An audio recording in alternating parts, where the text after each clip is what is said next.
Can y'all hear me? Okay. Yeah, can you hear me? Yeah, what's up? Yeah, I can hear you. How you been doing? Okay, okay. Nah, man, I'm just trying to stay on that straight and narrow for real. Yeah, I heard about what happened. Yeah, yeah, yup, I heard. Domestic violence ain't no joke. Well, Ohio, Cincinnati, it's day for day when you get locked up in the, penitentiary. It's day for day. California got 3 strikes. Uh, Kentucky has the PFO, persistent felony offender. So if you get caught so many years with felonies like 3 strikes, you have to do a mandatory 10-year sentence before you see the parole board. I never been locked up like in the penitentiary in the state of Kentucky. I did 6 months in the county jail back in the early 90s. I was like, ooh, I was a youngster, like 18, 19 years old, you know. Yeah, I'm 46 now. Oh, thank you, man. Thank you. You know what I'm saying? Yeah, I'm 46. You know what I'm saying? They still locked in. Yeah, but these glasses here, these read glasses, they're a little bit heavier. And my Cartiers, I didn't know that I had to get officially registered with Cartier. And I did. I went to the Kenwood Mall in Cincinnati, Ohio. They was the only one who had a certified technician eyewear who can work on or touch Cartiers. It's the Kenwood Mall here in Cincinnati, Ohio. So I took it there, and I filled out their paperwork. They verified that my Cartiers are real, they are authentic, and I went from there. And I didn't know it was such a big deal, but yeah. So yeah, with my patent and design, they are designed for one pair of glasses, but I'm using 3. I'm using 3, so you know, I want to use the Max. I'm trying to figure out how to use the Max on them, but yeah, you know,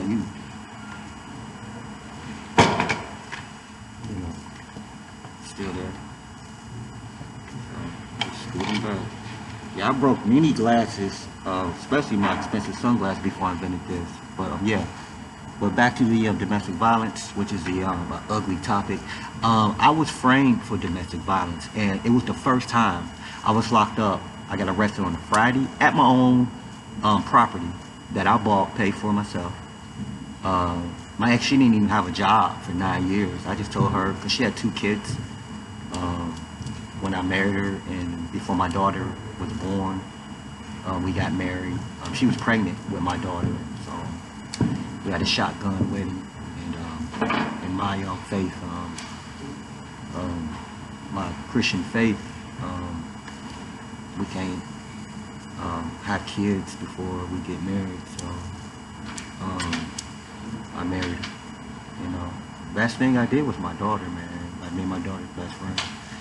But anyway, the domestic violence, man, it's like, it was ugly, but it was a setup, because I moved to her home neighborhood, and and my family betrayed me. Money involved. They wanted my plug.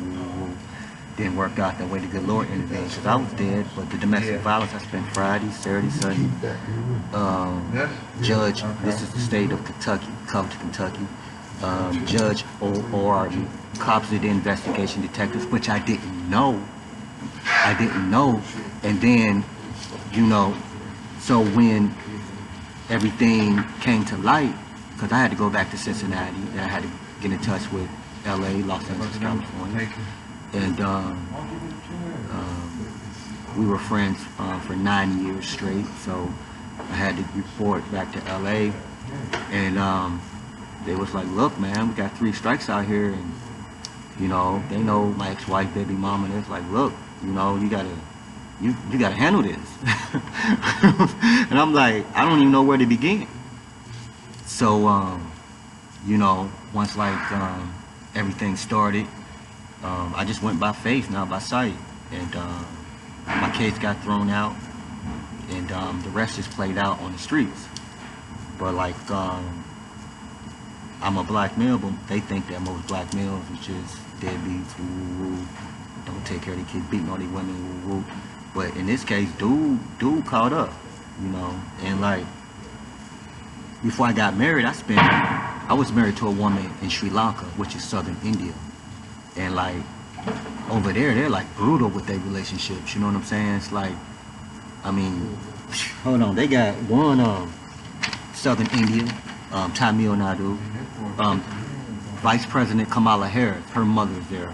My first wife is from that area, Sri Lanka. And what's her name? Like Saturday, November 11th, 2022. This was last week in the Bihar eastern region of India. They got a class system. Most dark-skinned, chocolate, beautiful women in India. They have this untouchable, like how the way African Americans and indigenous are treated in this country, Turtle Island. So this village called her a witch and broke in her house and poured gasoline or petrol on her and set her on fire while she's alive.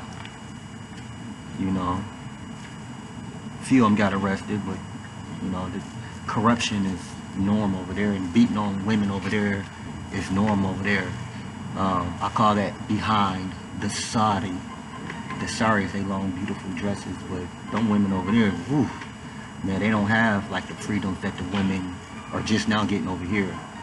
And that's why when they do come over here, they engineers, doctors, because they really don't have options. Plus, they got their people helping them back home in India, which I think they have the second largest population next to China. They got like 1.3, 1.4 billion people, and they get ready to be #1 pretty soon. But like, it is brutal over there. I spent a total of 4 months over there. I got the picture of my first wife. She's Sri Lankan, dark-skinned cutie. Yeah, you know, domestic violence. You know, when I found out that my ex was cheating on me while she was pregnant with my daughter, I never cheated on my ex. People was telling her that, woo, but hiding dude in my closet and all that. I knew somebody was in my closet, but I didn't want to do nothing in front of the kids. I had to play possum. And then I couldn't prove nothing because she got her stepkids working for her. But at the same time, it's like, you ready to get brutal, you know? Yeah, especially a black man, you know? The last thing you're going to take is my home, disrespect me in my home. She didn't work for 9 years, I'm paying for her, so you got to understand how dude probably looking at it. But let me tell you something that about Buddy that we talking about that dude got the domestic violence case now here in the city. He was dead wrong. See, he was cheating on his, you know, spouse. I wasn't cheating on her. And then he got caught. And then she wanna do her thing, and then he snaps. He was wrong. And I don't know what the evidence they got on him. I ain't gonna mention this now. At the same time, it's like, you know, she got family too. If that was my daughter, I'd be upset. I'd be like, you know what I'm saying? So, yeah. What you say? No, I'm in downtown Cincinnati. Yeah. Ooh.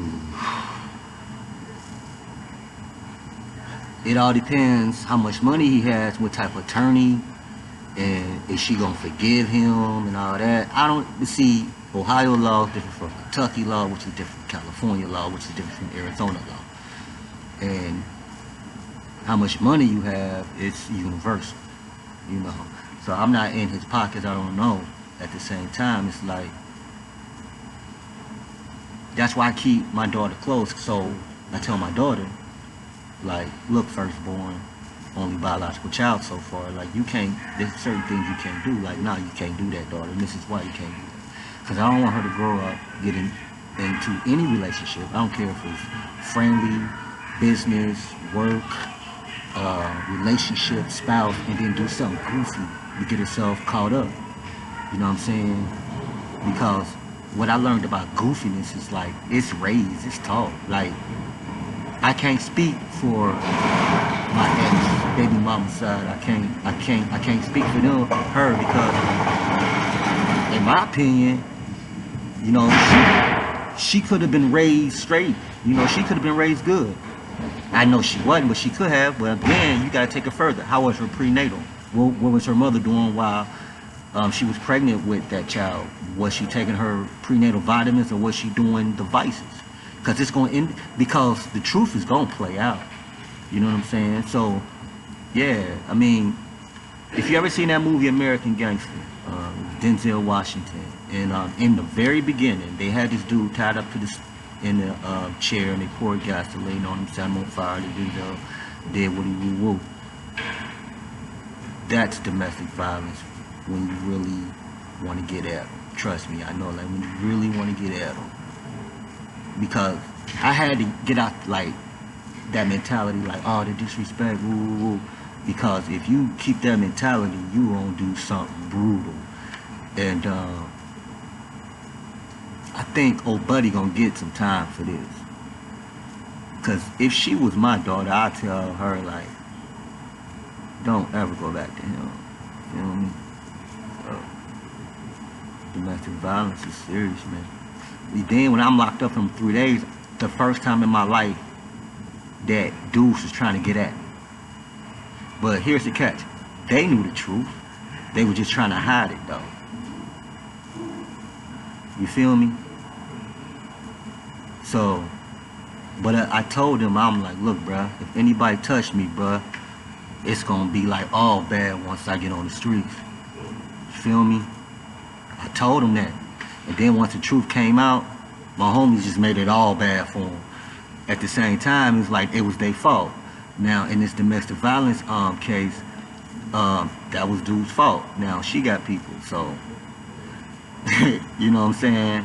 That's why I raised my daughter. Like, my daughter ain't gonna be no goofy spouse. She ain't gonna be no goofy wife. She ain't gonna be no goofy mother. She's not gonna be goofy. Well, look, man, just hit me up on the phone, man. You know, I'm just trying to get everything, you know what I'm saying, in order. You know, I gotta take a drug test for work, so I'm cool. I can pass any. Only thing I do is drink a little beer, you know what I'm saying, smoke some tobacco, black and mild. That's about it. So yeah, I gotta get going though. It's on, man. Hit me up. Yup. Peace.